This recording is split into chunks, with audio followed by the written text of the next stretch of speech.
Husband walked away when I got pregnant. Now years later came back to claim his dad inheritance. But story 1. My husband Robert and I got married 9 years ago after dating for 2 years. See, we both live in a relatively small town. I used to tell people that we have a storybook romance. We care for each other, talked endlessly, had great romance, great friends, and traveled a lot. For the last several years, I supported him while he went through law school. And finally, after landed his dream job, I could relax a bit. Flash forward 1 year, and he's not loving his job at all. Of course, big law's a lot of work, and he's already burnt out of it. He eventually decided to take some time off in soul search about his next career move. During this time, he decided to take a week away in Madrid, just to clear his mind a bit. Well, when he got home he was acting strangely, and was very distant. When I confronted him about it, the next day he admitted that he fell in love with someone else in Madrid. And when I asked him to stop talking to this person, he refused. He would not stop talking to a person that he only knew for 7 days, to preserve his marriage with somebody that he has loved unconditionally for 9 years. But at this point, I was already in the most vulnerable state. My binder of medical bills was 3 inches thick, from my first pregnancy to the day of our firstborn coming home from the NICU. With that in mind, I just accepted it as a blanket reason for everything each time. He would reopen that wound about how expensive it was for all that, how it's going to be more expensive the next time. Robert and I struggled with fertility issues for years. We then started a new method, IVF, in hopes to get at least 1 child together. Note that I saved for the majority of treatment while my husband only paid $2,000 to $3,000. We saved up for another round after a huge disappointment and heartbreak from failing the first time. That's just how it goes. This time I'd put all the money, including my family's and my husband's, and not even pay a cent. When our daughter was born, he didn't even care to visit the baby. I also had to pay out of pocket and was out of money, so I asked him if he could drop me off some dinner or order me some delivery. I did not ask him to contribute to paying for the hospital. He sounded really annoyed on the phone, claimed he did not have the money and he was out with his cousin at the bar in the burbs and won't be home tonight. Told me that I can eat whatever I have at home. Well, I was pretty much out of food, so ramen or canned soup it was. He did not even care that I had a major medical procedure and can't even afford food. I just wanted a comforting, take-out meal to help with feeling like other crap, and he could not even do that for me. I'm at the worst at picking men. I hate him, and I hate myself for not choosing a better partner. Well, I soon found out that he even secretly pulled out $7,000. We had $11,000 in total, and I was completely and utterly shocked. I confronted him, and he casually reminded me on how many times his best friend complained about his, quote, old junk car, and he decided to lend him $7,000 to buy a decent car. His argument was that his friend would have done the same for him. I was beyond livid. I asked if he really thought that was okay, and he said that I should not worry and guarantee that his friend will pay us back in time. I lost it on him and immediately demanded his friend send the money back and threatened police involvement in case he refused. His friend immediately returned the money, but told my husband about the police thing, and my husband came home and yelled at me, calling me unhinged and selfish. I told him I saved up some of this money for his treatment, while he contributed nothing, even though we were in this together. He, quote, corrected me, saying I'm the one with the problem, and he thought it was only fair that I, quote, make up for it by paying for the IVF myself. This hurt so badly and I couldn't even argue anymore. He went to stay with his friend while constantly shaming me for how I treated them both and for the police involvement like they stole from me or something. I went home to my parents for a week, and while on our laptop I found journal entries intended for his therapist that he'd written while on vacation in Madrid about these affairs that he's been having. He also wrote about how he has never felt passion with me, and how he doesn't think our love is even compatible. Financially speaking, started my marriage with my husband completely debt-free, and I've worked for years to finally get him to be debt-free as well, and I've managed the finances full-time for all 3 years straight. He used to manage our finances too, but he has a history of sabotaging our financial goals and blowing up our budgets. He drained our accounts, leading us to homelessness 3 separate times. Letting us become homeless because an adult family member cannot be the responsible enough person to pay his own bills or get into legal trouble is a hard thing for me to fully understand and wrap my head around. Before he did this, he had been looking at multitudes of things that, well, on a regular day, we definitely could not afford. He used credit or saved up on money for weeks or months. He had made it clear that he intends to buy a new vehicle, tech, Airstream, game system, and other items just for him, not to improve our family's future at all. Well, a person can wish for stuff or want to work towards a treat for themselves, but he had not made an effort to save up for these expensive purchases at all. When I talk about investing or saving, he says that life is too short for that. I told him that it was not about us, it was about Laura, and his response was that, when Laura became an adult, she should work for what she wants. That statement seems backwards, considering his actions as of lately. I really didn't want to wake up one day and find out that every cent has been spent behind my back. I told him I would like to open an account in my name and follow through with the plan.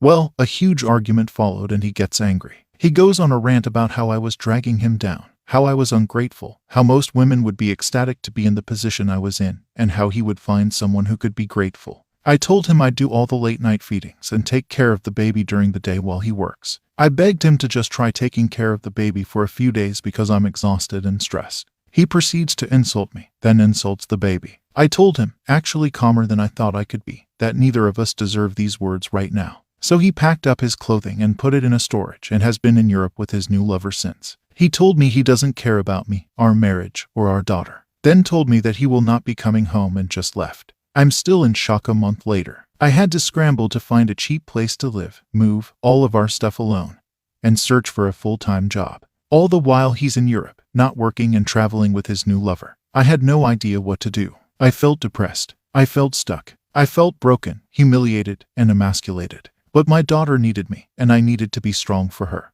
But I had no job and no child care for the baby. It was just the two of us. My savings were beginning to run low, and the rent was coming up. So I canceled the insurance, bank accounts, and cable, and his phone is next. Only thing that's requested for him to provide me with is a new cell phone number before he left, and he did not. He was also driving around with no car insurance. Fortunately, we soon had help, but not from my parents, but from my mom's eldest brother. He gave me a month's rent and basic groceries and even got me a job. Found an apartment nearby too. I will be in debt to him and his wife forever for all their help. Just after a few months, Robert started talking like he had made a mistake and wanted to come back. And I said, of course, you have a place here and I will forgive you. And my heart sang because he was coming back to me. Only he did not. He hemmed and hawed, and sometimes he was on the side of coming back, and sometimes he was on the side of staying with her. But every time he said he was coming back and then didn't, it was like he was leaving me all over again, tearing open the wound and making it fresh. It took an embarrassingly long time for me to tell him that I was done with that game,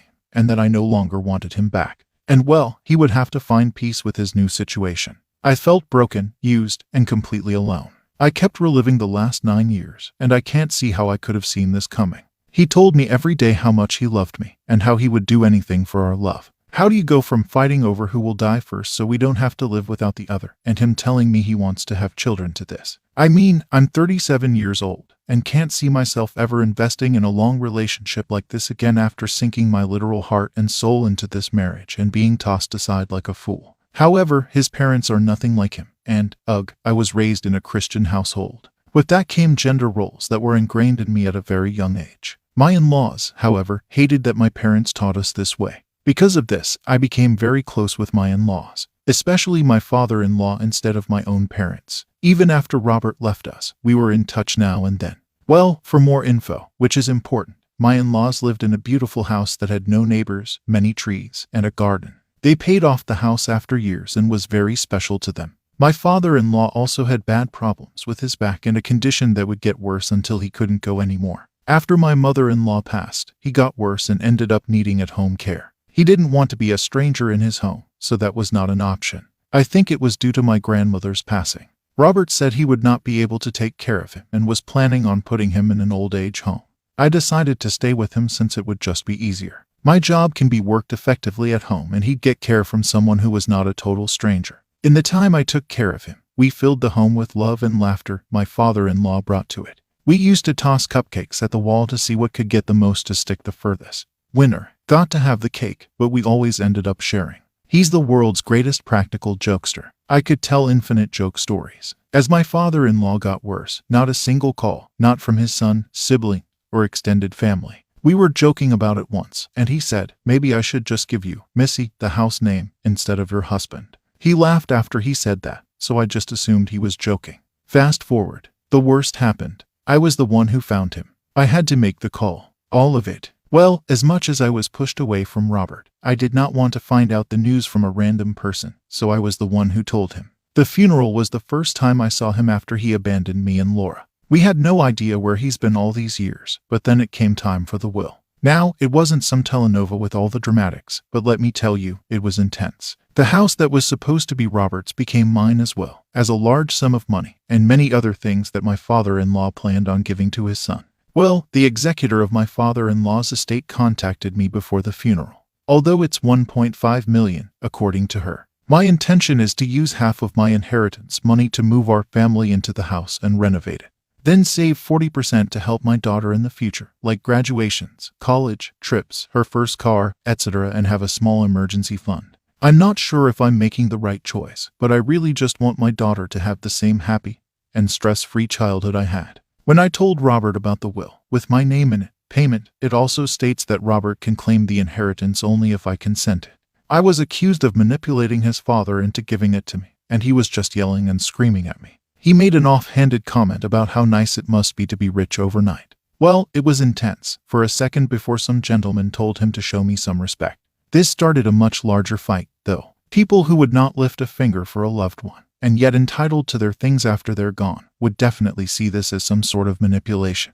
Well, not because it is, but because it fits their narrative. I was the one who cried and held my father-in-law's hand as he died, who told him how much he was loved in the hours leading up to the moment, who had cleaned him up after he passed, helped put him on the funeral home's stretcher, chose the outfit that he'd be buried in, and walked next to him for honor guard as he left our house for the last time. I loved him. My co-workers loved him, and his son was just so callous. He abandoned his wife and daughter and even neglected his own father's needs for decades. Robert's been since making snide remarks about how I took advantage of his dad's sickness by stealing his inheritance. Every time he makes this type of snide remark, it really sets me off, and we get into an argument about the will and other things. For some reason, he has this idea that he should be getting the money. He says that it doesn't matter if his dad was emotionally weak, but he deserves his father's money. The next morning he told me he wants me to sell my inheritance so he can make some non-vital house repairs and possibly go on a vacation to get distracted from the sorrow. Well, I laughed more out of anger than anything else and told him that he had no right to suggest how to make the use of the inheritance that my father-in-law left when he refused to even visit him when he was sick.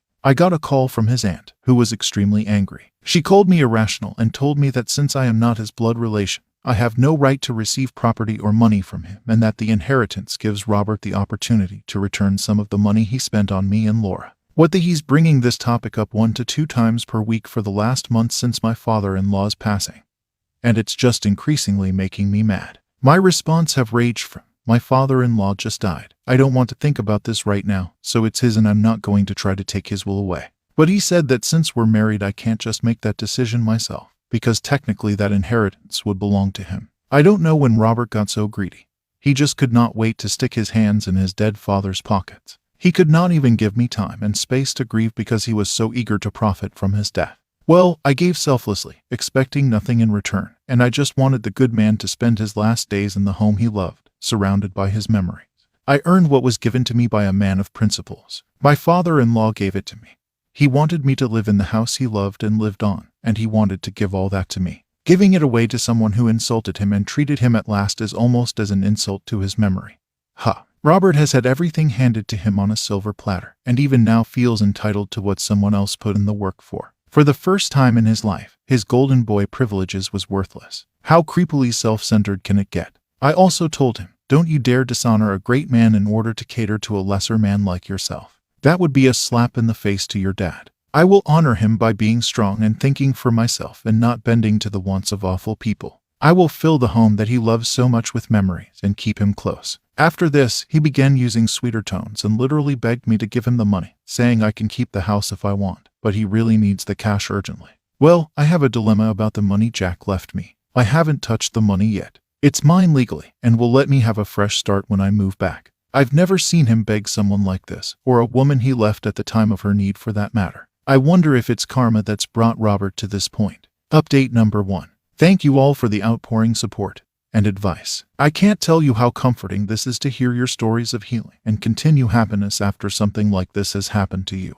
I'm taking all your advice to heart. Well, you're correct. I live in the United Kingdom. That's really the most I would care to say. I spent 2 days lining up appointments for the first week of October. I found a divorce attorney, a financial advisor, and a bank that's a bit out of the way. Some things to clarify. A lot of people asked how I did not divorce him after all these years, and he wasn't like this while we dated and after we got married. It probably started midway through my 4th pregnancy with our now firstborn. It made sense that all of the trouble we faced just to have a child could have drained us, and I believe this because we kept all our bills paid and filed away. I'm still married because my situation is so cut and dry. I had to dig our family out the hole and got an apartment, got a job with someone's help, and built a life slowly. Well, now that I'm financially stable, I asked him for a divorce, finally, but he refused to sign. I firmly stood my ground as I conveyed to him that he doesn't get to control me or anything I do anymore. After 2 hours of trickle-truthing and gaslighting, he left. He drove his butt straight to his mistress's house after lying to me about how he was going to have to get a hotel for the night because he had nowhere to go, and I have pictures. He was served with divorce papers a couple days after this, and they were delivered to him by the sheriff. I filed for fault divorce on the grounds of adultery and abandonment and asked him to pay my attorney's fees, and it was his fault I had to hire a lawyer. Pretty standard stuff, you know. So now I get a call from my lawyer telling me he's contesting and wants me to pay his lawyer's fees. I'm not sure if he's contesting that he cheated or if he just doesn't want to pay for my lawyer, but either way I'm mad. I've spent years supporting this jerk and have gone broke doing so, and he thinks he's entitled to have me pay for this whole thing on top of that. For what it's worth, I have tons of proof of his affair, text pictures, etc. And I also have proof of financial infidelity as well. I'm not sure what he thinks he's going to accomplish, but I just can't see a judge siding with him. His lawyer tried to get us to settle instead of getting his client dragged into court with all the people I would have come and testify about their affairs with him. And he knew his girlfriend or girlfriends would get dragged through the mud as well. He refused to pay my fees, claimed he was broke, but he has a job now, plus he has a source of income that he never even told me about. So, we did not agree to settle. Update number 2. Robert never showed up to the divorce hearing, so everything was done without him. Most courts have some version of court call, but he did make a call as well. Anyways, I'm happily unmarried now. I also got full custody of our daughter. Oh, and the court ordered him to pay alimony for the half time we were actively married. I did not expect that. Before the divorce, when he knew he's going to get screwed at court, he showed up at my doorstep, but I slammed it in his face this time. He knocked until I threatened to call the police. He left after that, but showed up the next day, and the next, and the next. Finally, for my daughter's sake, I let him in. He insisted that he wanted to talk, and I decided to have one last talk with him and set my boundaries. We met in a public place, and the talk was long and hard. I wanted him to be honest, and I told him the moment I caught a lie I was leaving. He explained that after his father died, his family basically blamed him for it. I thought he would talk about the inheritance, but he kept insisting on giving him another chance, that we can love each other again and that we could be together. He got COVID and it hit really hard, to the point that he believed he would die and realized how alone he really was, how stupid he was, and the mistake he made so long ago. After all that, he said he regretted everything he did and said, and now he was ready to be family.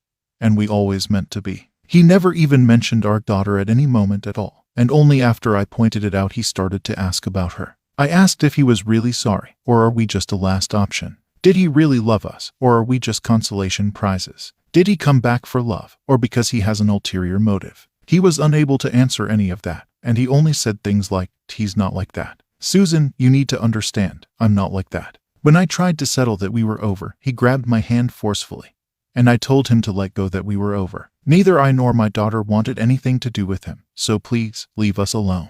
We are living a good life without him. He then went mad, saying I could not leave him, that it wasn't my choice, and that he doesn't have anything else, that I can't take away his daughter. I still don't know why, but the last sentence absolutely triggered me. The next are my exact words, but are, well, what I said. Here we go. Your daughter, you're not her father. You only gave your sperm to her. You're not a real father. Tell me, where were you when she was sick? Where were you when she had a fever? When she was scared at night? When did her first teeth fall? When she cried on the nights because she missed her dad? Where were you on her first day of school? Will you be there when she, well, has her first period? When she has her first boyfriend? When does her heart break for the second time because the first one who broke her heart was her own father? Which women were you with when she needed a dad? You have no right to claim you're her father because you never acted like a father. Ever. He tried to reply, but I saw how he was unable with his words. Update number 3. I just want to say thank you everyone for the advice I needed. Renovation work on the house is going now that the divorce is granted.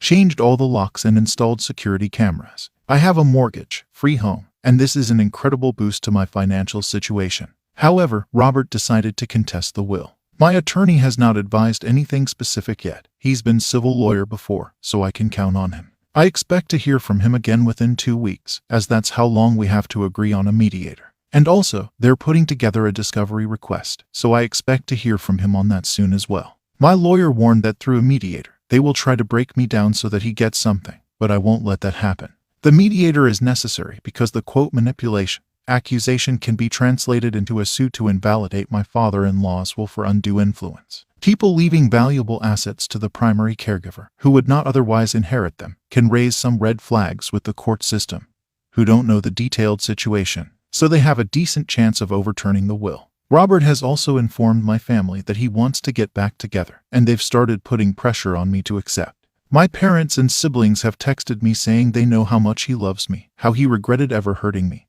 and how Laura deserved the chance to have a proper family. But I just ignored these texts, obviously. Update number 4. Final update. Wow, sorry everyone for not updating for a very long time. I'm going to try to keep this short. During the mediation, Robert's lawyer played on my emotions and tried to get me to think about the times, other than he was cheating on me and abandoning his entire family. I did not let him play that game, and held fast and stayed strong. The mediation failed because what we wanted changed the more we talked, and just not agreeing to not talk to each other was not enough for him. It seemed to be going in circles. We went to trial, where his lawyer, surprisingly, did not argue at all. He was radio silent. So, Robert himself tried an even dirtier trick, including accusing my father-in-law of being on drugs, which he wasn't.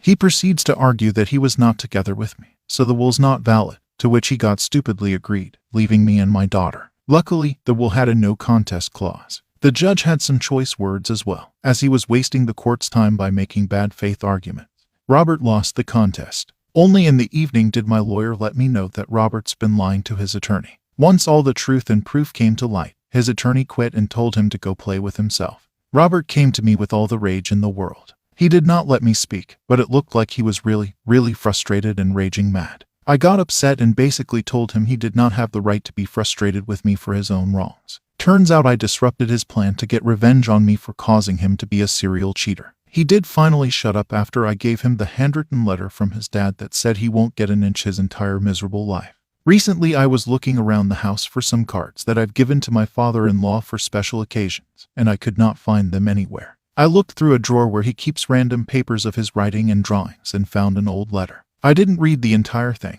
but the first sentence started with, "You've been dead to me for 10 years now, because that's how long it's been since you last recognized me." Since then, Robert contacted me. I do feel fortunate that my daughter was too young to remember my divorce and all the bitter things that came with it. I'm hoping to give her the best in the world with the help of her lovely grandfather's inheritance.